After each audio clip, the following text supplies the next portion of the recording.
বলে high society high society high society খুশির আশায় স্বপ্ন সাজায় সুখের নেশায় মানুষ বদলায় ও খুশির আশায় স্বপ্ন সাজায় সুখের নেশায় মানুষ বদলায় গোলক ধাঁধায় কোথায় হারায় আলো ঝলমলে high society high society high society জেনে আমার ভালো লাগলো। আমি কিছুটা ওরিড। কোথায় যাচ্ছ শাইলা? তুমিও তো দেখছি অন্য সবার মতো, আমাকে একদম বোঝার চেষ্টা করো না। আরে বাবা, এখন তো মানে আমি তুমি সব তো এক। জি, আপনার সাথে আমার ছোটোখাটো দু একটা আলাপের ব্যাপার ছিল, ভাবলাম ফোনে কথা না বলে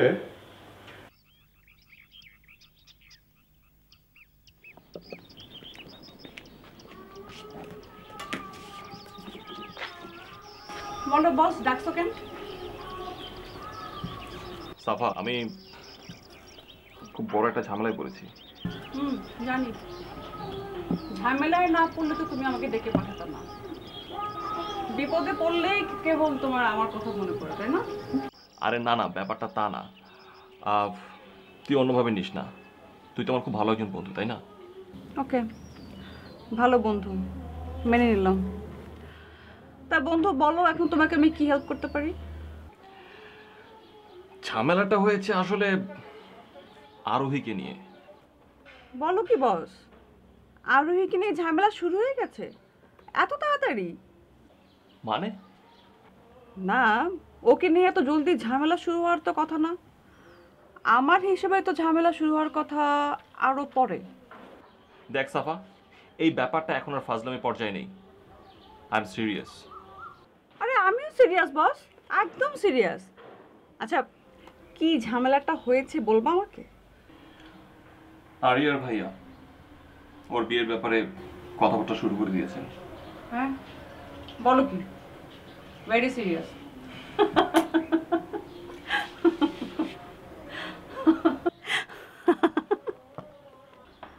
তুই হাসছিস কেন? আমার ভবিষ্যৎবাণী তাহলে মিলে গেল? তোর মনে আছে আমি বলেছিলাম তোদের যখন মন দেয়া নেয়া চলছিল তখন আমি বলছিলাম না এই সম্পর্কটা বেশি দূর যাবে না? মিলল? আচ্ছা আমাকে বলতো, তুই কি আমাকে হেল্প করতে এসেছিস নাকি আমার এই কাটা গায়ে লবণ ছিটাতে? কাটা ঘা এত সহজে তোর ঘা হয়ে যায় নাকি? তাহলে বস তোমাকে আমি বলি, সময় থাকতে থাকতে তুমি সম্পর্ক থেকে কেটে পড়ো। হোয়াট?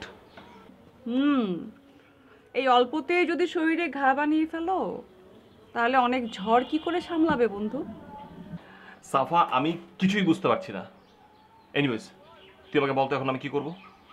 ছেড়ে দাও, ওর কাছ থেকে ব্রেকআপ নিয়ে আরেকটা সম্পর্কে জড়িয়ে পড়ো। আজকাল তো এসব আকসারই হচ্ছে।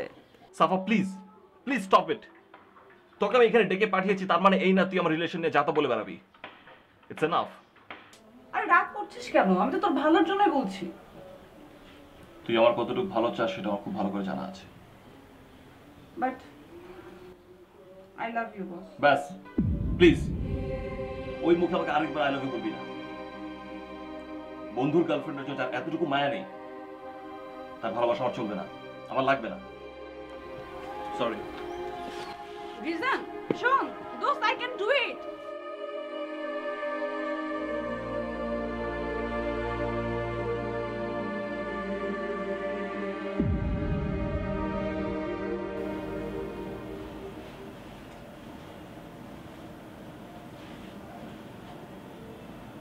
ম্যাডাম।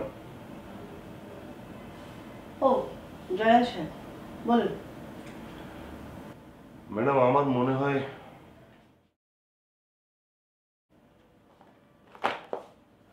থামলেন কেন? বলুন। High society high society. Madam আমার মনে হয় যে আপনার এখানে আর চাকরি করা হবে না।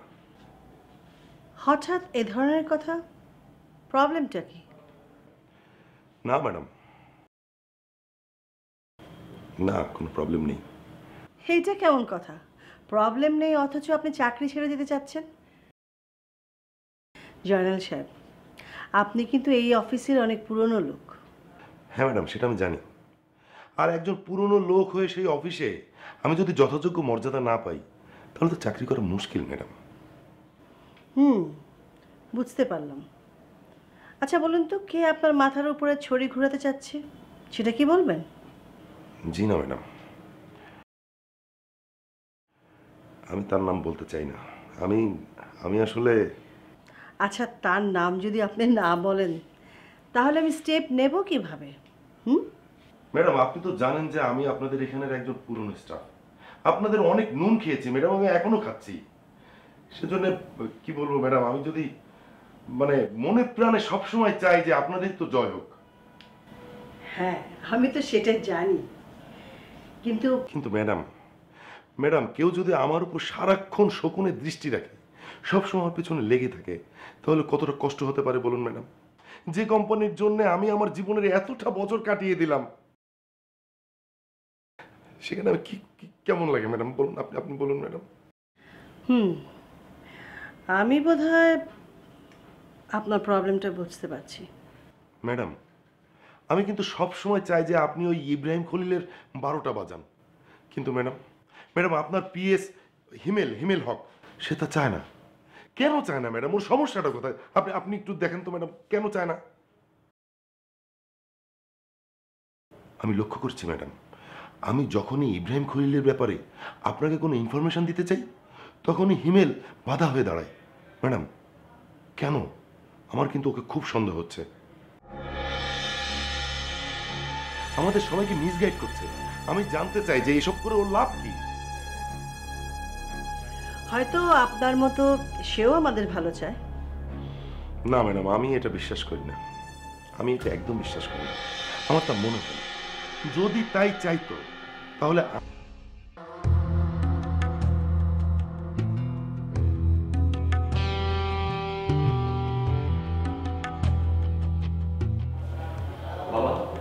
ও এসেছো অধিকান, তোমার সঙ্গে আমার খুব একটা জরুরি আলাপ আছে। কি আলো বাবা? তোমার পড়াশোনা কেমন চলছে? হ্যাঁ ভালো। ভালো তো হতেই হবে, ছোটবেলা থেকেই তুমি ব্রিলিয়ান্ট স্টুডেন্ট। তোমার মা তোমাকে নিয়ে হাজারো স্বপ্ন দেখতেন। জি। কখনো ভাবতেন তোমাকে ইঞ্জিনিয়ার বানাবেন, কখনো ডাক্তার, কখনো বা barrister. High society. High society. একবার কি হয়েছে জানো? কি বাবা? তুমি তখন বেশ কথা বলতে শিখেছ। তোমার মা তোমাকে জিজ্ঞেস করলেন, আচ্ছা তুমি বড় হয়ে কি হতে চাও? তুমি কি বলেছিলে জানো? তুমি বলেছিলে বাস ড্রাইভার হতে চাই। তুমি বড় হয়ে কি হতে চেয়েছিলে বাবা? আমার কথা বলে কি লাভ? আমি যা হতে চেয়েছিলাম, যা পেতে চেয়েছিলাম, তার কিছুই তো হলো না। সেই অপ্রাপ্তি তোমার ভেতরে কোনো ক্ষোভ তৈরি করেনি? ক্ষোভ তা করেছে নিশ্চয়ই, তা নাহলে এত বড় সাম্রাজ্য আমি গড়ে তুললাম কিভাবে? জানো তো, বড় কিছু করতে হলে তার মধ্যে একটা ক্ষোভ, যন্ত্রণা, হিংসা, প্রতিহিংসা সব কিছু থাকতে হয়, না হলে এত কিছু করা যায় না। কিন্তু বাবা, সেই অর্জনের পরে নিজের ভেতরে কি কখনো পূর্ণতা আসে? নিজে বড় হওয়ার তাগিদে অন্যের স্বপ্নগুলোকে মেরে ফেলা ঠিক বাবা? হ্যাঁ, আমি জানি তোমরা এ যুগে ছেলেমেয়েরা মস্তিষ্কের চেয়ে মনের প্রায়োরিটি দাও বেশি। এটা ঠিক না, হয়তোবা এটাই ঠিক। কোনো নিক্তিতে এর পরিমাপ করা যায় না। তবে বাস্তবতাকে ভুলে যাওয়া কোনো বুদ্ধিমানের কাজ নয়। জি বাবা। শোনো, আমি আর রাইসা দুজনে মিলে সিদ্ধান্ত নিয়েছি তোমাকে আমেরিকায় সেটেল করাবো। এ বিষয়ে তোমার কোনো মতামত আছে? আমেরিকা? হ্যাঁ, আমেরিকায়। ওখানে তোমার একটা দূর সম্পর্কের চাচা থাকেন। রাইসা চাইছে তার সঙ্গে একটা জয়েন্ট ভেঞ্চারে যেতে, আর আমি চাই তুমি আমেরিকায় থেকে এই বিজনেসটা নিজেই ডিল করো।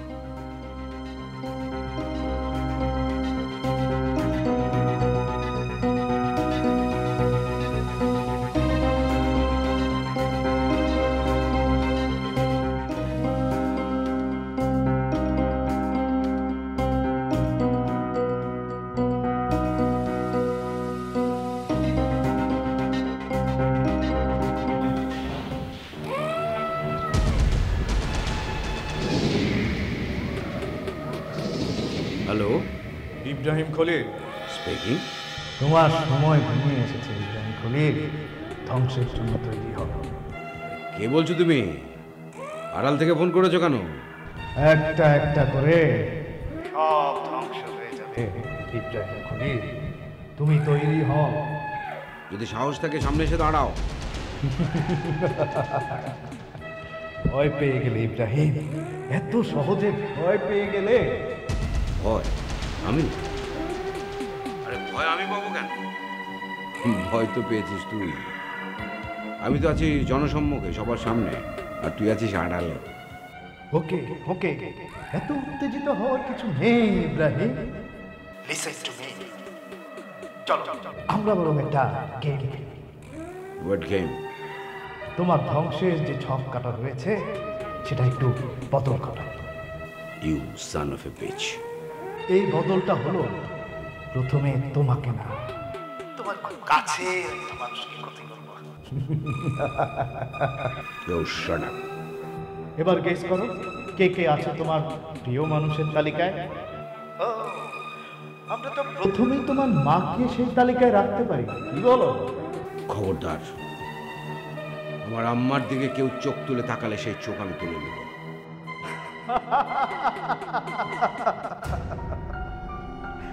পারবে না খলিল, সেটা তুমি কখনোই পারবে না।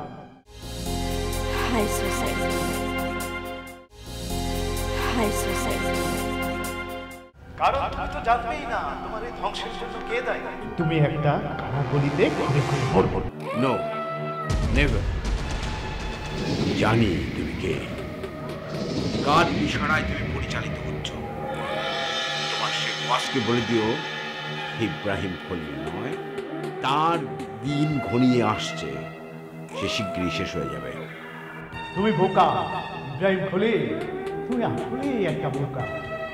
শত্রুকে কখনো আন্ডার এস্টিমেট করো না, টেরো পাবে না কখন শত্রু সাপ হয়ে ঢুকে যাবে তোমাদের শিবিরে। বিষধর সাপের বিষ কিভাবে নামাতে হয় তা আমি খুব ভালো করেই জানি ইব্রাহিম খলিল। তুমি শুধু চেষ্টা করো নিজের পিঠ বাঁচাতে। ইব্রাহিম খলিল কখনো নিজে পিঠ বাঁচায় না, অন্যকে পিঠ বাঁচাতে বলে। আমার ফ্যামিলির দিকে চোখ তুলে তাকানোর আগে 100 বার ভেবে নিও, তা না হলে মানুষ হয়ে জন্মেছো বলে পরে পস্তাতে হবে।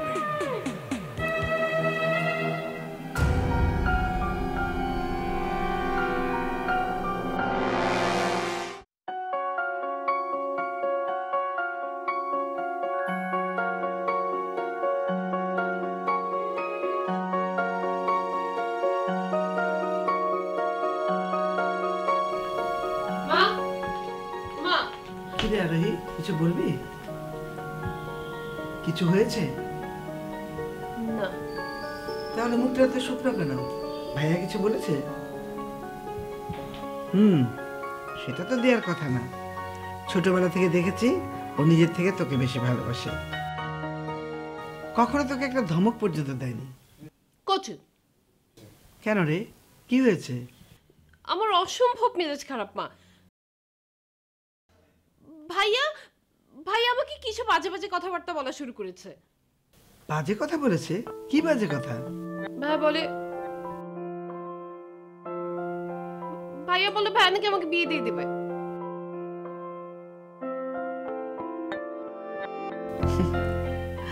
তাই এটা বাজে কথা হতে যাবে কোন দুঃখে? বোন বড় হলে ভাইকে তার বিয়ে দিতে চাইবে না? কিন্তু আমি এখন বিয়ে করতে রাজি না মা। তোমরা জানো আমি তোমাদের কত ভালোবাসি। তোমাদের ছেড়ে আমি আমেরিকা যেতে পারবো না। পাগলি মেয়ে বলে কি? মেয়েরা কি সারা জীবন বাবা মায়ের ঘরে থাকে? হ্যাঁ, আরে এটাই তো জগৎ সংসারের রীতি। মেয়েদের বিয়ে হবে, সংসার হবে। কিন্তু তাই বলে কি তোমরা আমাকে আমেরিকা পাঠিয়ে দিবে? আমেরিকা? হ্যাঁ, ভাইয়া তো চাইছে। ভাইয়া বলেছে আমাকে নাকি আমেরিকায় সেটেল করে দেবে। ইব্রাহিম তাই বলেছে? হ্যাঁ। পাত্রকে? কি তার ওই বন্ধুর ছোট ভাই, নাম হচ্ছে হাসনাইন। বুঝতে পেরেছি।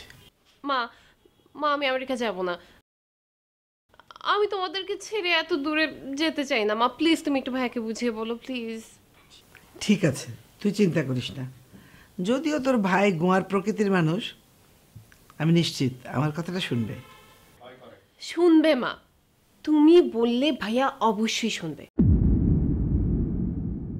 সবাইকে চোখ বন্ধ করে বিশ্বাস করাটা যেমন বোকামি, ঠিক তেমনি কাউকে একেবারে বিশ্বাস না করাটা তার চেয়ে বড় বোকামি। আরে জীবন মানেই তো ঝামেলা। ঝামেলা ছাড়া কি জীবন আছে না? আমি ঠিক বোঝাতে পারছি না। তুই আমাকে বল আমি এখন কি করব? না মানে ইনটিউশন বলতে পারে। আমার কেন জানি মনে হচ্ছে কোথাও কিছু একটা ঝামেলা আছে। স্যার, চৌধুরী গ্রুপের বেশ কিছু ডিটেল এই ফাইলগুলোতে আছে। দেখি।